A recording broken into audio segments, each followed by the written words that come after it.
This is a nice building, I have to tell you. So this is a special occasion for a lot of reasons, but number one is it's our first occasion in this building using it for peace. And it's all about peace, and it's a great honor. And Marco, you've done a fantastic job in getting it ready, but it's a spectacular building, and we all appreciate it. And very importantly, we're settling a war that's been going on for decades with millions and millions of people killed. And these two gentlemen spent a lot of time backstage talking to each other, and over at the Oval Office. We were at the Oval Office together. It was beautiful. And I think it's just a very important day. And we have other leaders from other countries. And you said such beautiful things. I'd love to have you come up. We'll finish up, and then I'd love to have you come up, and if you could issue the words that you just issued backstage. It usually doesn't work, you know. It usually never happens. They said, oh, they said it much better before, but you will probably do better up here. But I'd love to have you say how you felt, because it is an amazing day. Great day for Africa, great day for the world, and for these two countries. And they have so much to be proud of. And I want to thank the leaders. I want to thank you very much. It means maybe more because we are here together for the first time ever in this building. Brand new, beautiful building. I don't want to tell you how much it costs, because I hear it's a lot. Okay? They don't build inexpensively here. But I just want to thank you very much. So please sit down, everybody. I want to thank everybody for being here. It's a momentous occasion. It's truly incredible setting. It's very few places I've seen like this. In this holy season, we prepare to celebrate the birth of the Prince of Peace. We have come to the U.S. Institute of Peace to sign a historic agreement that will end one of the longest-running conflicts anywhere in the world, with far more than 10 million people killed. Today, we commit to stopping decades of violence and bloodshed and to begin a new era of harmony and cooperation between the Democratic Republic of the Congo and Rwanda. I want to thank the two courageous leaders. They are courageous leaders. They really are courageous leaders, great people. President Tshisekedi of the Democratic Republic of the Congo and President Kagame of Rwanda. They are amazing people, and they had stories to tell me that were incredible. Really fascinating in so many different ways. Sad and beautiful, both sad and beautiful, and today makes them beautiful. I've just held really fantastic meetings with both men and representatives of other countries, where we discussed the importance of upholding this new agreement. Very detailed, powerful agreement. I also want to thank several foreign guests and dignitaries in attendance to celebrate this magnificent event, including the President of Angola. Please, would you stand? And so great to see you. Thank you. The President of Burundi. Thank you very much. Great to see you again. The President of Kenya. We have the Olympics here. You know, they do very well in the Olympics, those runners. I don't know what the heck you do with those runners, but they are very good. I've been watching them for a long time. So we have the Olympics coming to the United States. You know that. Thank you very much. And you'll come as our guest. Thank you. And the President of the Council of Ministers of Togo. Thank you. Thank you very much. The Vice President of Uganda. Thank you. It's such a beautiful color. Like all these guys are wearing these dark suits. You just stand out for a lot of reasons. You're beautiful. The foreign ministers of Qatar. Thank you. Thank you very much. Say hello to my friend, a great man. And the United Arab Emirates. Thank you. Thank you. My regards, right? And the chairman of the African Union Commission, who's done a fantastic job, and thank you for all your help. We appreciate all your help. A special group of people. A very special thanks as well to Secretary of State Marco Rubio. Marco, please stand. Thank you. And thank you for putting a certain name in that building. I said, boy, that is beautiful. That blew up last night. They said, that's a great honor. It really is. On this building, it's a great honor. Thank you very much. I assume you had a lot to do with that. Just a little bit. Yeah. Thank you. Appreciate it. And Senior Advisor for Africa, Masad Boulos, who's been fantastic. Thank you, Masad. All of these people, every one of them were indispensable in forging this agreement. Let me also recognize Senators Mike Rounds and Lindsey Graham. Lindsey, thank you. Mike, wherever you may be. Thank you. Thank you, Mike. Representatives Ronnie Jackson. Where's Ronnie? Ronnie is that great guy.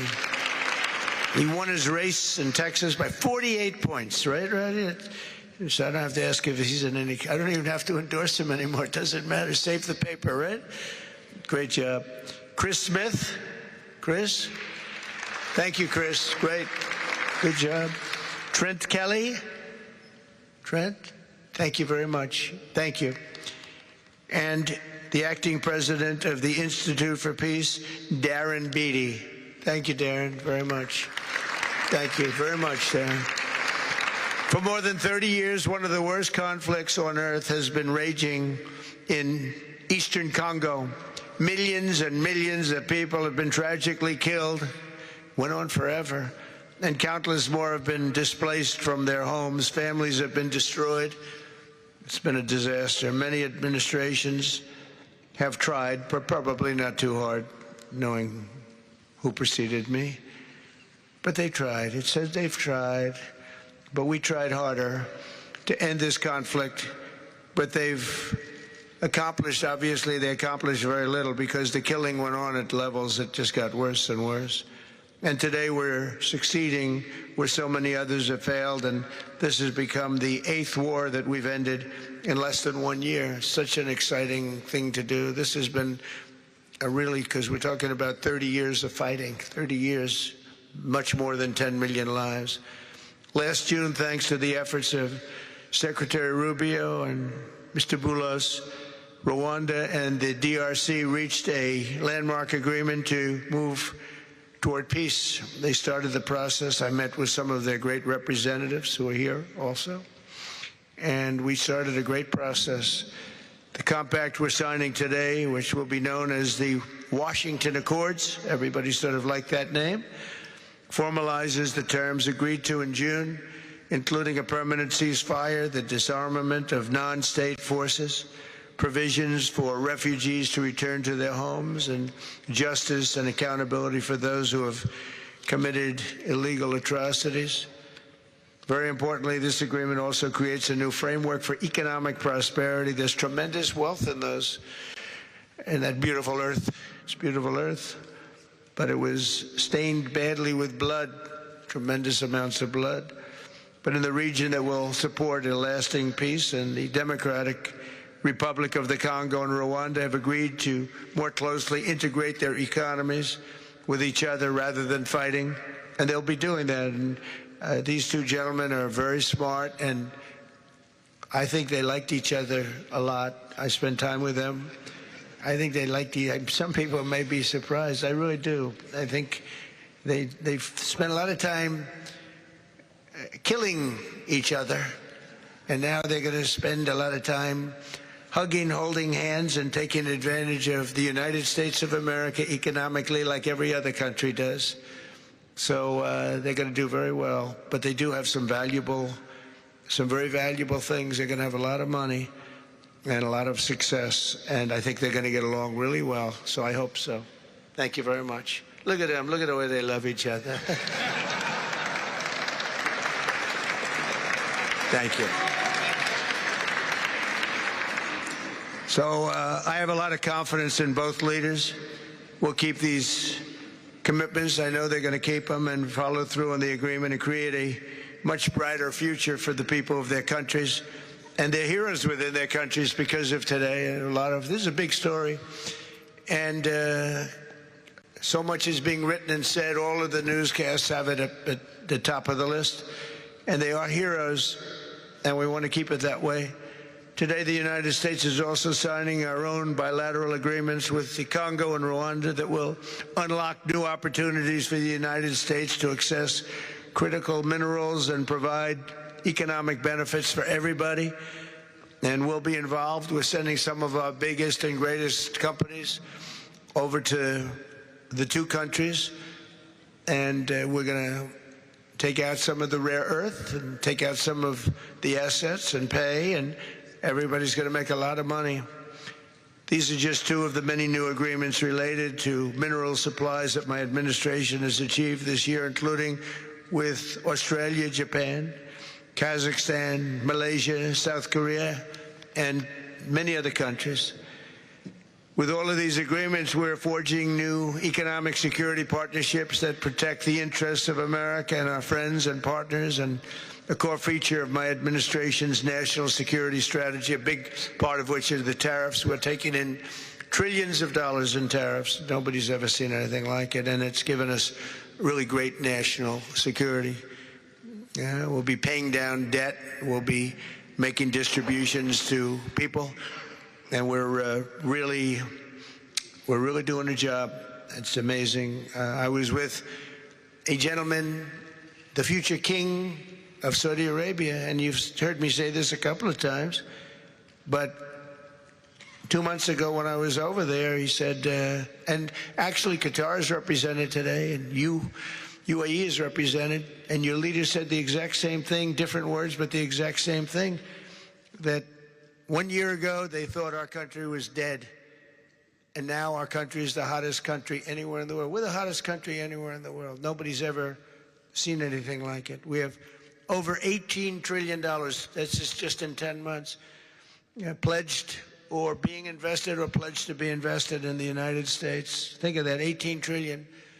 The highest amount we've ever had is 1.5. Under the Biden administration, they did much less than 1 in 4 years. Think of that.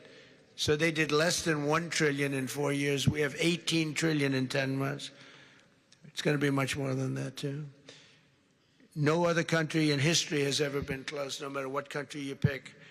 So I want to thank you again, everybody, for your great vision, and I want to thank the people, especially the people that we named. Some of the others that unfortunately we didn't name, we just couldn't do that.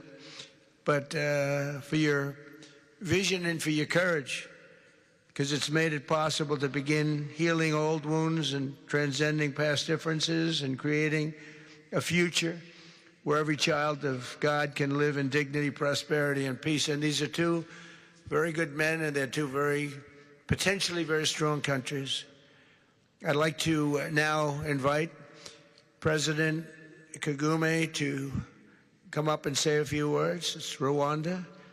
And then, if I may, President of DRC, who really is doing a great job. These are two men that are doing a great job. And again, they are so respected because of what they're doing today and the mission that they've really, I think, accomplished. And we'll see how it all works out, but I think it's going to work out really great. They want to get on to other ways of living for their people, and they're great leaders. Thank you very much. Please, Mr. President, thank you. Thank you very much.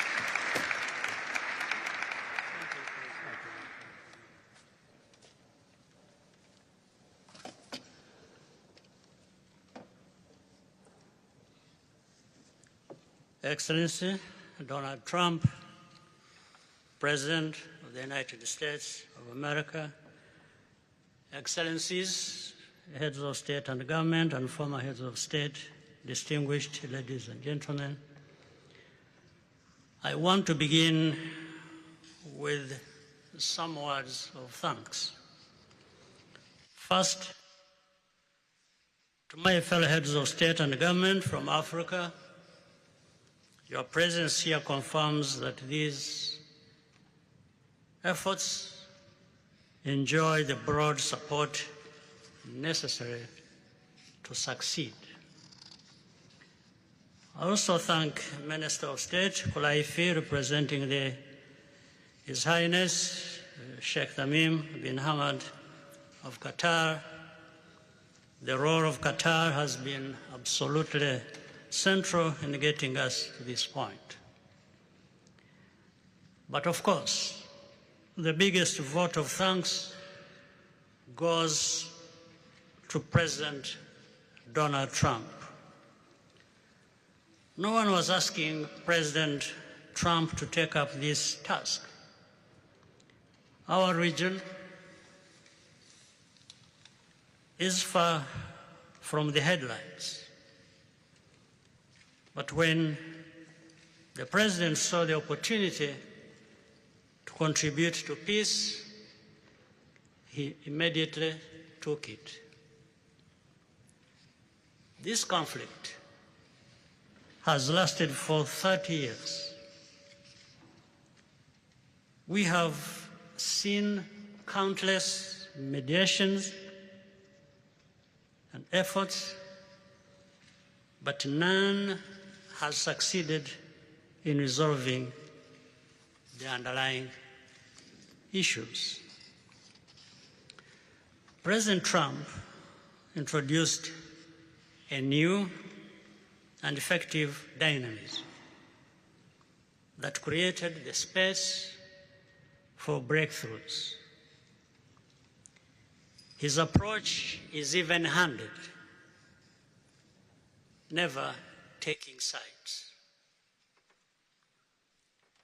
He orients us toward the future, not the past, emphasizing that the dividend of peace is prosperity and investment, including from the United States. More importantly, President Trump's approach is pragmatic.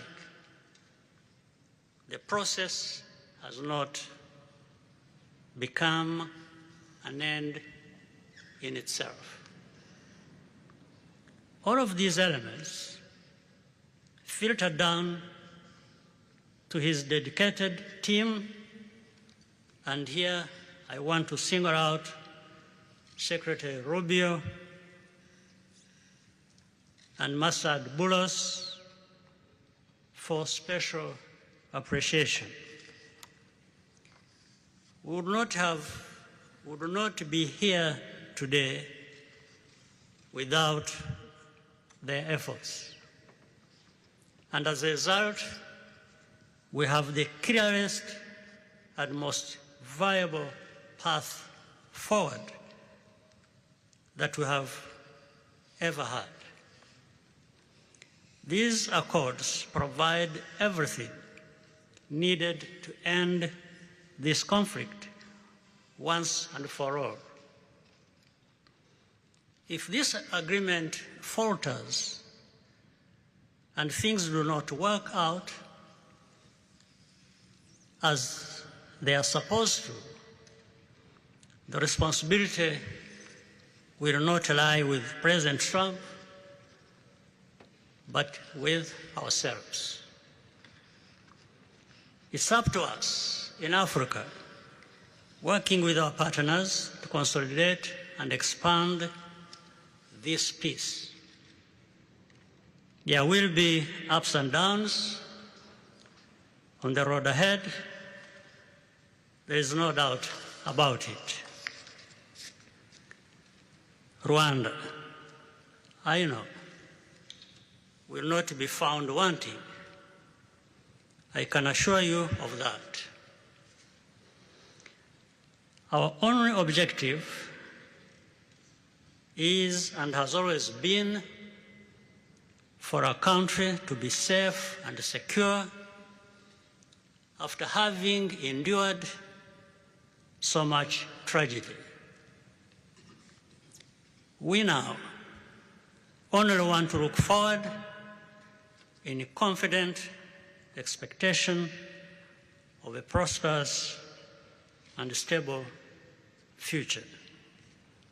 Mr. President, Excellencies, I thank you for your kind attention.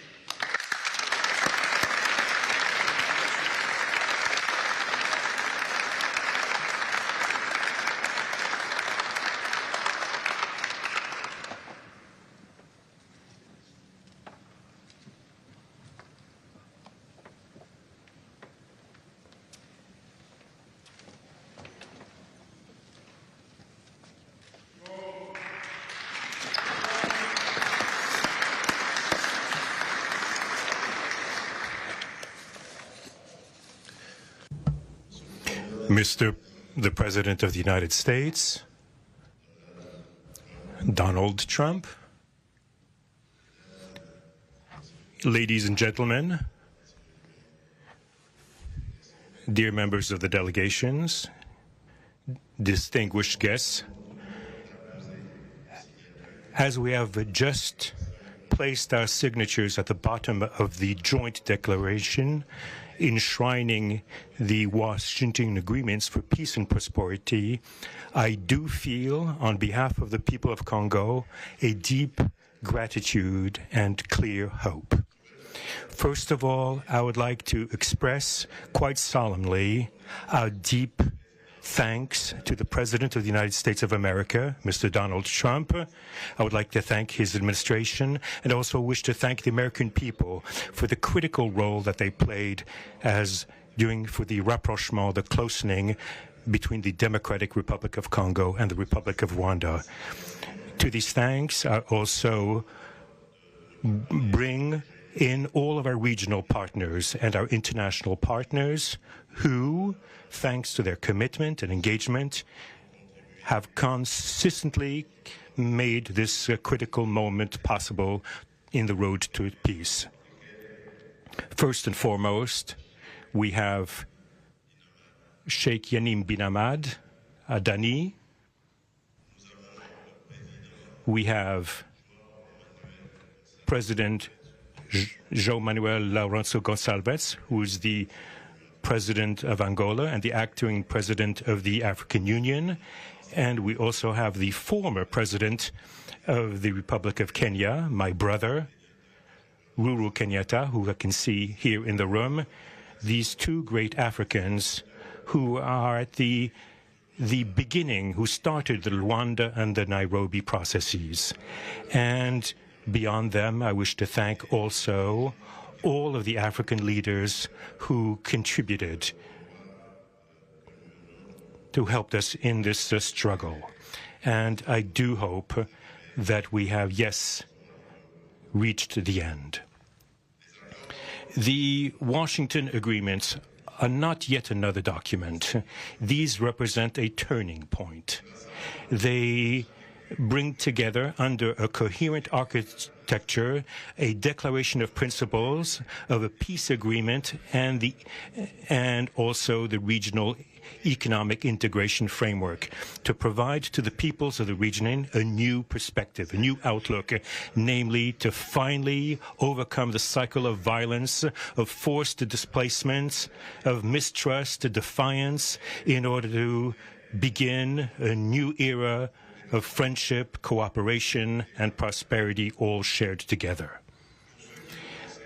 For those involved, the Democratic Republic of Congo takes this solemn commitment to implement with complete sincerity all of our obligations that stem from this agreement.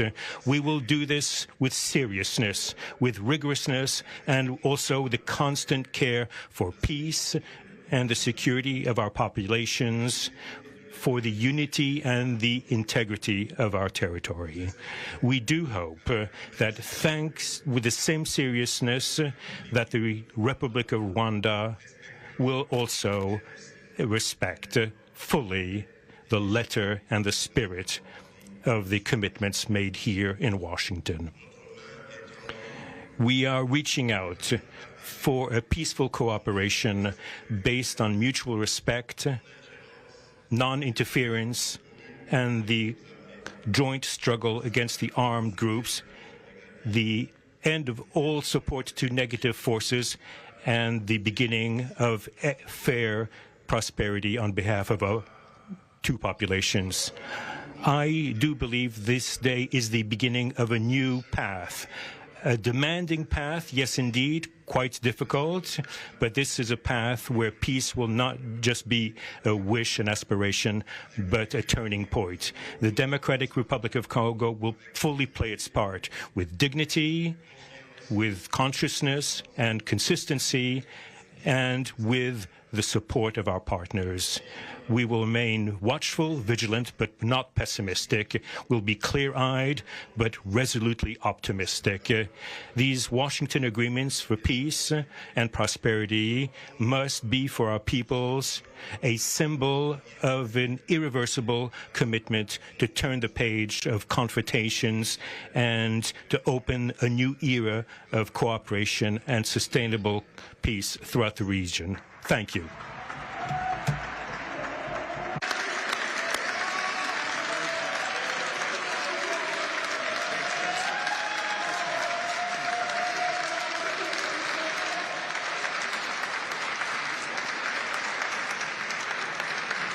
So, if I might, my 4 new friends, a couple of cases not that new, could you come up, please? Do you mind? Please.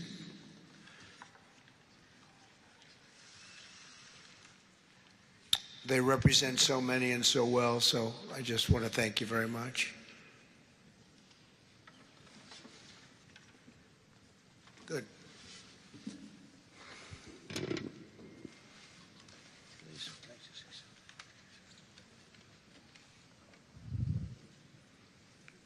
Sr. Presidente Donald Trump, Presidente dos Estados Unidos da América, caros convidados, altas entidades aqui presentes, senhores jornalistas, eu gostaria de realçar a importância desta cerimônia aqui em Washington, D.C., que vai finalmente pôr fim a um conflito que, como já foi dito, dura mais de 3 décadas. Não são exatamente 30 anos, mas mais do que 3 décadas. Um conflito entre irmãos, países vizinhos e irmãos, que deviam se dar bem, mas que, por razões de diversa ordem, têm vindo a se degladiar ao longo dos anos, com pesadas consequências, quer para as populações de ambos os países, como também para as respectivas economias. A região dos Grandes Lagos é uma região das mais ricas do mundo, não apenas da África. É enormemente rica. All right, as you see, they're listening in as President Trump is now hosting these 2 African nations, Rwanda and the Democratic Republic of the Congo, I should say, and some of their leaders there as they're getting ready to sign a peace agreement. And so as you're seeing here, President Trump did just ask a few more speakers to come up and make some remarks. These remarks aren't being translated at this point, but we do want to hang on to this shot and continue to listen in. Stay right here with us. O desenvolvimento de outras regiões igualmente do nosso continente. O mundo atravessa hoje uma crise energética e alimentar. Nós fomos a dizer que a África, e em particular essa região dos Grandes Lagos, tem o potencial, não digo de resolver, mas de contribuir consideravelmente para a resolução destas 2 grandes crises, quer alimentar, quer a energética, não apenas para o nosso continente, mas para o mundo. A grande barragem do Inga, adormecida há bastantes anos, pode contribuir enormemente para a eletrificação do continente e, consequentemente, para a sua industrialização. Em termos de agricultura, o facto de ter terras aráveis, um índice de chuvas bastante regular e abundante, pode-se desenvolver agricultura naquelas regiões para alimentar o continente.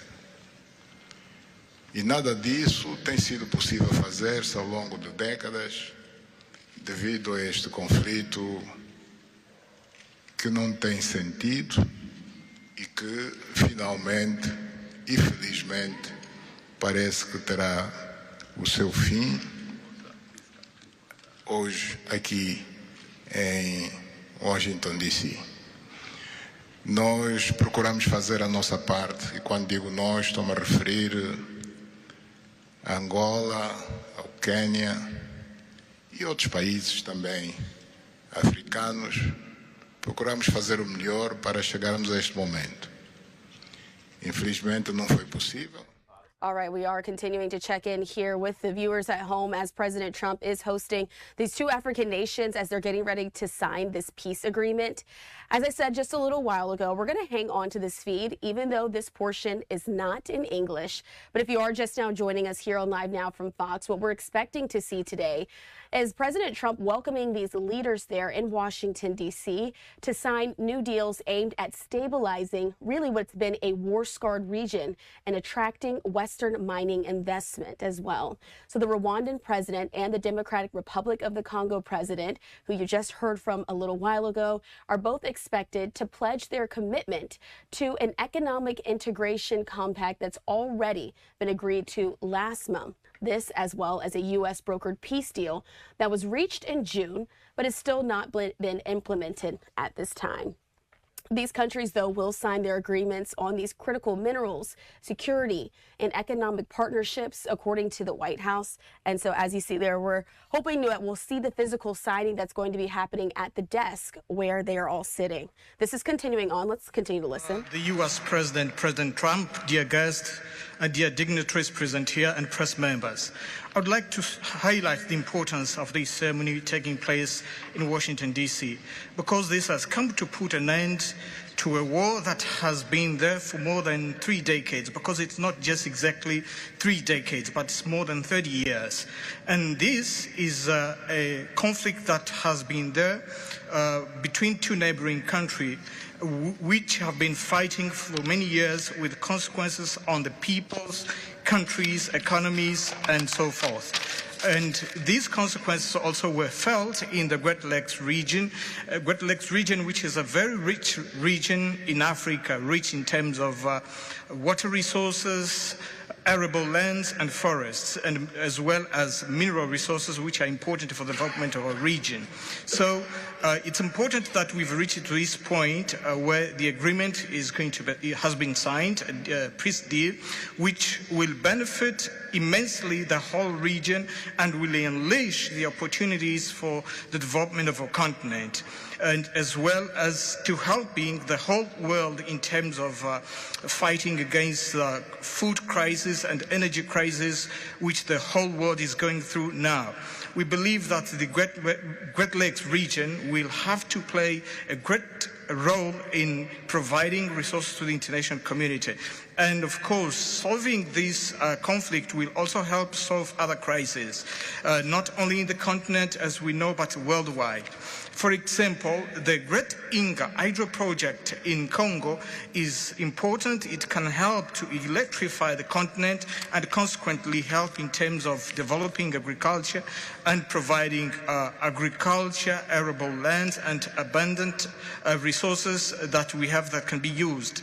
We know that Africa possesses a lot of other resources such as rainfalls, which are important for agriculture. So nothing has nothing would just justify this war, but eventually the most important thing that it has come to war.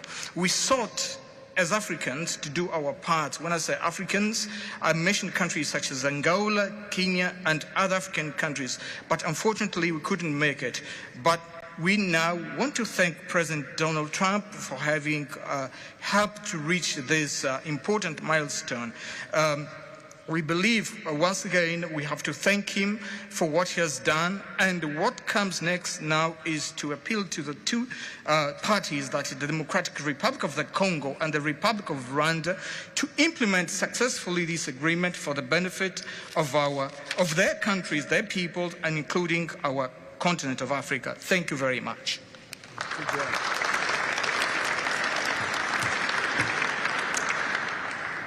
Your Excellency, President Trump,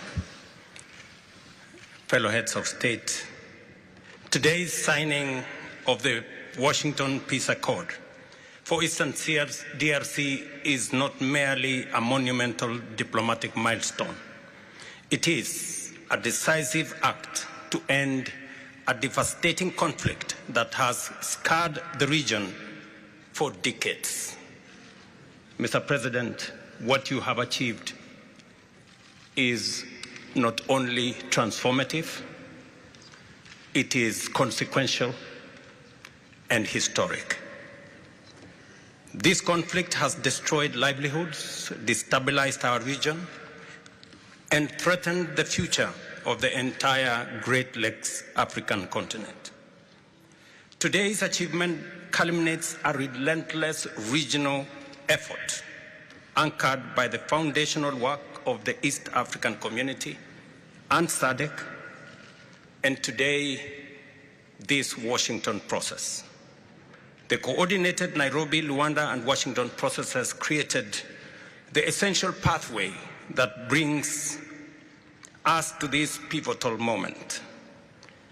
We would like to extend our gratitude to President Tshisekedi and President Kagame for their leadership during this process. Reaching this point was made possible by the unparalleled consequential convening power of the United States and President Trump's resolute and focused commitment to global peace. Your clarity, Mr. President, of purpose and ability to rally stakeholders together has brought us to this point. We therefore extend our profound gratitude to President Trump, whose bold leadership has been instrumental in delivering this breakthrough. Our presence here, Mr. President, as regional leaders, is a testament of our collective resolve. We will spare no effort to ensure this agreement is fully realized, mobilizing every resource and partner to secure peace and unlock the region's immense economic promise. The protracted conflict on our continent continues to hold back Africa. Our current 3% share of global trade is stark evidence of how far this war has held us back. A peaceful Eastern DRC can unlock one of Africa's greatest economic opportunities. Our vast resources, the young talent that we have, connected through our regional infrastructure and the Africa Continental Free Trade Area, can ignite an unprecedented transformation. A peaceful and integrated Great Lakes region will accelerate innovation, predictable government reduces risk, harmonized regulation lowers costs, and open borders increase trade, attracting value-added industries to our continent. For too long, Africa has exported raw materials only to import refined products at great cost. Our regional economic integration framework, Mr. President, that you have spoken to here, will build value chains in minerals, manufacturing, and agri-processing, creating jobs and creating wealth. The Great Lakes region stands at the threshold of a new era. Peace will open doors, integration will guide us, and private sector dynamism will propel us forward. In conclusion, as we celebrate progress in the DRC, we must not look away from other crises. I want to ask you respectfully, Mr. President, that in your quest for global peace, to support efforts to resolve the humanitarian catastrophe in Sudan. I thank you.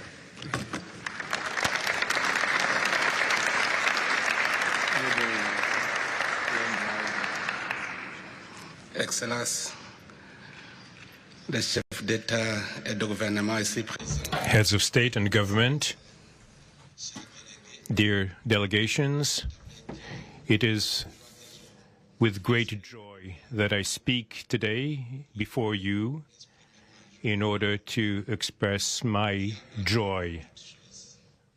There is a time for everything. There's a time for destruction, and there's a time to build. there's a time for despair, and there's a time for hope. Today, we are experiencing a great day. We are looking forward to this agreement, which will give back hope to the peoples of Congo and of the sub-region. I would like to congratulate everybody involved who made this great day possible.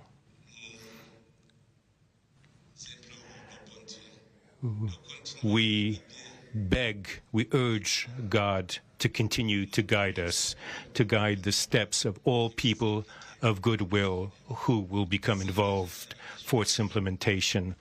Committing oneself is something, but implementing is something else, which is why I call upon all of you, provide your contribution to actually implement this accord.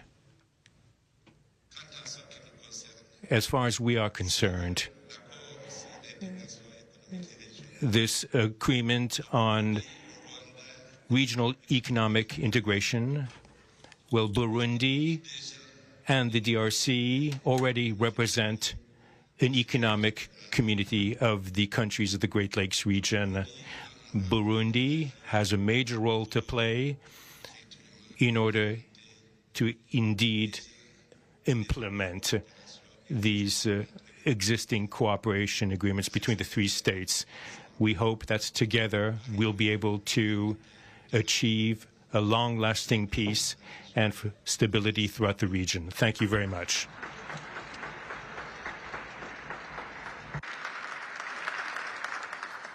Thank you very much. And I just want to introduce a friend of mine who I just noticed in the audience. He's in charge of a very small sport called here, soccer, over there, football. So nobody knows really what to call it. Johnny, thank you very much. The head of FIFA is here. And I can report to you that we have sold more tickets than any country anywhere in the world at this stage of the game. And I think we probably broke all records before you even get close. And you have a big event on Friday at the Trump Kennedy Center. Oh, excuse me, at the Kennedy Center. Pardon me, I've such a terrible mistake, Marco. At the Kennedy Center, and I look forward to seeing you there. But I want to congratulate you. No, it's really taken the world by storm. You've never done anything like what's happening in terms of ticket sales. I'm making a lot of enemies telling people, I'm sorry, I can't get you tickets. I just can't do it. But congratulations, you've done a fantastic job. A great leader in sports and a great gentleman. Thank you very much, Johnny. Thank you. And now we're going to sign a very important agreement. Thank you.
Go ahead. I know you, and you're very friendly, so I'll take it. Otherwise, I wouldn't take it. Go ahead. Mr. President, we are witnessing a historic moment for Africa. My question to you is, when we will see the withdrawal of Rwandese troops from DRC, and when we will see the real peace? Because even now, we are witnessing this historical peace deal, but people are being still killed in DRC because the troops continue there. Because this peace to be real, the troop needs to withdraw from DRC. When will we see the withdrawal? I think you're going to see very quick and very quickly, I think you're going to see things happen. This is something that was not doable, according to a lot of people, and not only is it doable, I think it's going to be a great miracle. These two gentlemen are leaders, they're great leaders, and they're going to prove that in the coming months and years. And I think you're going to see very immediate results. I have confidence that that's what's going to happen. Thank you very much, everybody.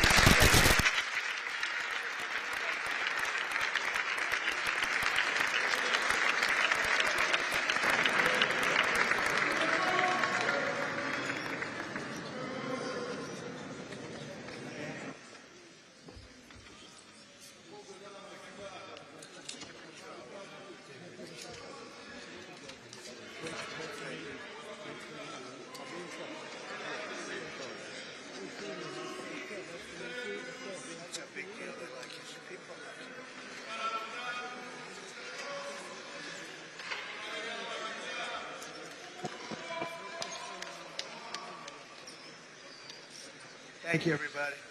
Thank you. Thank you.